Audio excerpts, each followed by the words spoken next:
আপনার নিজের অস্ত্রের লাইসেন্স আছে কিনা? এয়ারপোর্টে অ্যামুনিশন সহ আগের সরকারের এক এমপি ধরা পড়ার পর তার বিচারও হয়েছে, কিন্তু এখানে কিছুই হয়নি। জুলাইয়ে যে আন্দোলন করেছি বা যারা করেছেন তারা তো অস্ত্রের বিরুদ্ধেই দাঁড়িয়েছিলেন।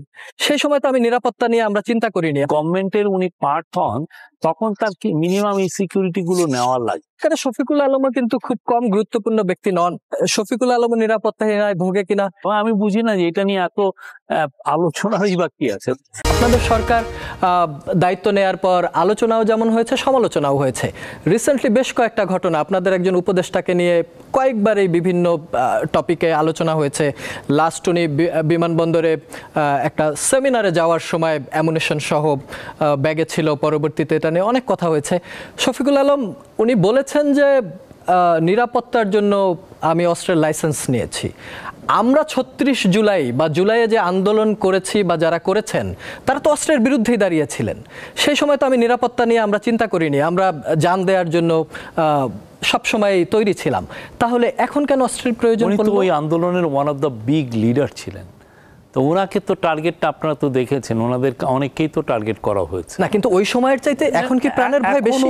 এখনো তো উনি অনেক জায়গায় যাচ্ছেন, পাবলিক ইয়েতে যাচ্ছেন, প্রচুর লোক আসছে, তার সাথে দেখা করছে, তো ওনার তো এই সিকিউরিটি রিস্ক তো থাকে, এটা সারা বিশ্বেই থাকে। এটা আপনি কিন্তু ওনাদের তো এমনি সিকিউরিটি থাকে না। এখন যখন গভর্নমেন্টের উনি পার্ট হন, তখন তার কি মিনিমাম এই সিকিউরিটি গুলো নেওয়ার লাগে। এটা এমন ইচ্ছা করলেই যে আপনি থেকে বের হয়ে যাবেন সেই রকম কিন্তু থাকে না। এটা এটা এটা এটা ইয়ে, এবং আমি বুঝি না যে এটা নিয়ে এত আলোচনারই বা কী আছে। উনি একটা মিস্টেক হয়েছে, উনি ওইটাকে বলেছেন অলরেডি, উনি ফেসবুকে এটার ক্লারিফিকেশন দিয়েছেন। এমন না যে উনি খুব এটা একটা বড় করাপশনের কাজ করেছেন বিশাল, এরকম কিছু না। ওনার একটা মিস্টেক হয়েছে এবং উনি এটা ক্যান্ডিডলি বলেছেন যে কি হয়েছে। না, উনি করাপশন করেছেন কি করেননি এটা তো ধরেন ওনার বিরুদ্ধে সরাসরি অভিযোগ না থাকলে ওনার এপিএস এর বিরুদ্ধে অভিযোগ ছিল, তাকে সরানোও হয়েছে। এটা নিশ্চয়ই প্রমাণিত কিছু না। না, প্রমাণিত কিছু না, কিন্তু আমি বলতে চাই যে সরকারে থাকা অবস্থায় দুদক যেমন স্বাধীন কমিশন, দুদক কি এই সরকারের কোনো উপদেষ্টার বিরুদ্ধে তদন্ত করতে পারবে নাকি আপনারা বাধা দেবেন?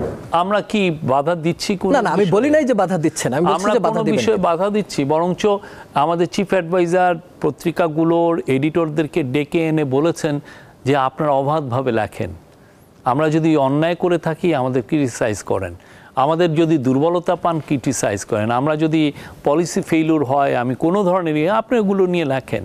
আমরা তো ক্রিটিসিজমের ঊর্ধ্বে না, আমরা তো আইনের ঊর্ধ্বে না। আর এই পুরো আন্দোলনটাই তো ছিল যে যারা মানে অবাধ সব কিছু তার করে নিয়েছিল, দেশটাকে যারা লুটপাটের একটা বড় একটা উপকরণ হিসাবে নিয়েছিল, তার বিরুদ্ধে তো ঠিক না। আমরা চাই যে দেশে অ্যাকাউন্টেবিলিটি আসুক, জাস্টিস আসুক, এবং এইটার জন্যই তো আমরা চাই যে আপনি আমাদের যদি পান, যদি দেখেন যে না শফিকুল আলমের এগেনস্টে অনেক করাপশনের অভিযোগ আছে, আমরা ওয়েলকাম জানাই, আপনারা এটা নিয়ে ইনভেস্টিগেট করেন। আরেকটা হচ্ছে সরকারের শফিকুল আলমও কিন্তু খুব কম গুরুত্বপূর্ণ ব্যক্তি নন, এবং যিনি শেখ হাসিনার পালিয়ে যাওয়ার খবর প্রথম দিয়েছিলেন। তো সেই জায়গা থেকে কি শফিকুল আলম নিরাপত্তাহীনতায় ভোগে কিনা, এবং আপনার নিজের অস্ত্রের লাইসেন্স আছে কিনা? আমি অস্ত্র নেই তো, আমি অস্ত্র নিলে তো লাইসেন্সের বিষয়, আমি অস্ত্র নেই। না, সেটা তো গুরুত্বপূর্ণ ব্যক্তি হিসেবে আপনিও নিতে পারেন, তাই কি? আমি নিতে পারি, আমি ইচ্ছা আছে কিনা? না, আমার ইচ্ছা আছে কিনা। আচ্ছা, আপনার অস্ত্র নেওয়ার ইচ্ছা নাই, কিন্তু আপনাদের উপদেষ্টা অনেকেই অস্ত্র নিয়েছে, যেগুলো নিয়ে আলোচনা হয়েছে, সমালোচনা হয়েছে। আমরা এর আগে দেখেছি এয়ারপোর্টে অ্যামুনিশন সহ আগের সরকারের এক এমপি ধরা পড়ার পর তার বিচারও হয়েছে, কিন্তু এখানে কিছুই হয়নি। এটা নিয়ে তো আসলে জনগণ প্রশ্ন করতেই পারে। আপনি প্রধান উপদেষ্টার প্রেস সেক্রেটারি, আপনি কাছ থেকে সবকিছু দেখেন, সংস্কারের জায়গাগুলো নিয়ে পার্টির ভেতরে খুব আলোচনা হচ্ছে। জুলাইয়ের কোন বিষয়গুলো এই সরকারের পজিটিভ, যেগুলো আপনারা অর্জন হিসাবে বলবেন, এবং কোন বিষয়গুলো ব্যর্থতা হিসাবে আপনি বলবেন?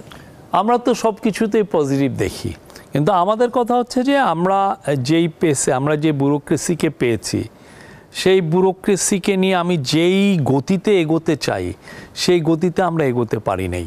এটা আমাদের আমি বলবো যে একটা শর্টকামিংস। আপনি চাচ্ছেন যে আমরা চাচ্ছি যে খুব দ্রুত চিটাং পোর্টের এফিসিয়েন্সি বাড়াতে, কিন্তু আমি দেখছি যে আমি পলিসিগতভাবে আমি যে ব্যুরোক্রেসি নিয়ে কাজ করছি সেটা আমার পক্ষে সম্ভব হচ্ছে না। আমি ইচ্ছা করলেও আমি তাড়াতাড়ি করতে পারছি না।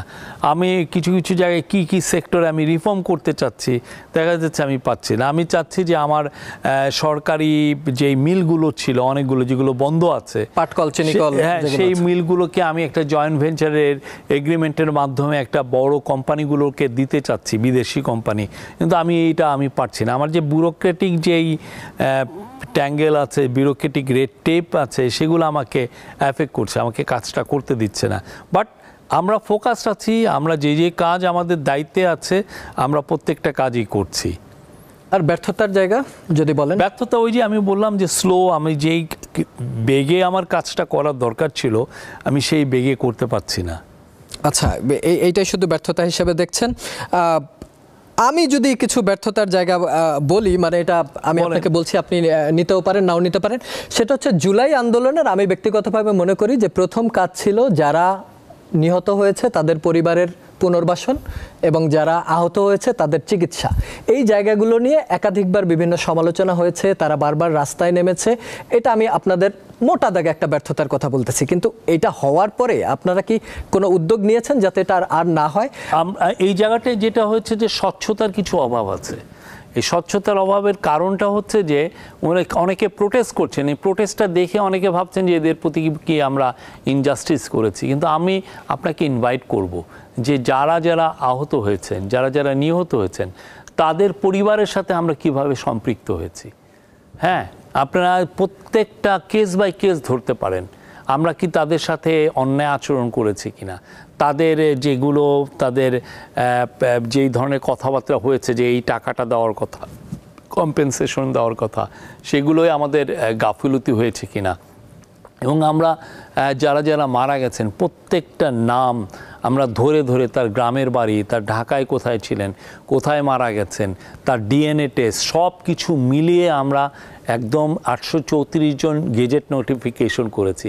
আর বাকি যেগুলো ধরেন মারা গিয়েছে, যাদের আমরা ট্রেস পাচ্ছি না বা যাদের পরিচয়ে একটু বিভ্রান্তি আছে, প্রত্যেকটা জিনিস নিয়ে আমাদের কাজ করছে। এবং এই জিনিসটা এত ইজি না। আপনি দেখেন 1971 যে এই যুদ্ধ হয়েছে, সেই যুদ্ধের নিয়ে কত ভুয়া মুক্তিযোদ্ধা বেরোচ্ছে। অনেকে বলেন যে 1.5 লাখের মতো ভুয়া মুক্তিযোদ্ধা। মানে এই জিনিসটা যদি আপনি এখনই আমি নড়বড়েভাবে করি, আমি যদি খুব তাড়াহুড়ো করি, তাহলে হয়তো বা এটার সামনে যে এটা একটা এমন একটা, ওই সময় দেখা যাবে জুলাই আগস্টে যে মারা গেছেন সেই ক্লেম করবে যে আমি যোদ্ধা ছিলাম। কিন্তু 1 বছরটা অনেক বেশি সময় কিনা। আমি বলবো তো, আমি যে ব্যুরোক্রেসি পেয়েছি সেই ব্যুরোক্রেসি নিয়ে আমি খুব মেটিকুলাসলি এই কাজগুলো হয়েছে। আমি মনে করি হোয়াট দে হ্যাভ ডান, যেই এটা আমরা সন্তুষ্ট, এটা সন্তোষজনক কাজ হয়েছে। কিন্তু কথা হচ্ছে আমি আপনাকে ইনভাইট করব, আমি দীপ্ত টিভিকে ইনভাইট করব যে আপনারা ইনভেস্টিগেট করেন। আপনার 10 জন যারা মারা গেছেন, 10 জন শহীদের পরিবারকে আপনারা যে তার পুরো ডিটেলসটা নেন, কবে কোথায় তাদের পাশে দাঁড়ানো হয়েছে, তাদের সাথে সরকার দাঁড়িয়েছে, তাদের সাথে প্রাইভেট সেক্টর দাঁড়িয়েছে, তাদের সাথে জুলাই স্মৃতি ফাউন্ডেশন দাঁড়িয়েছে, অনেকে দাঁড়িয়েছে।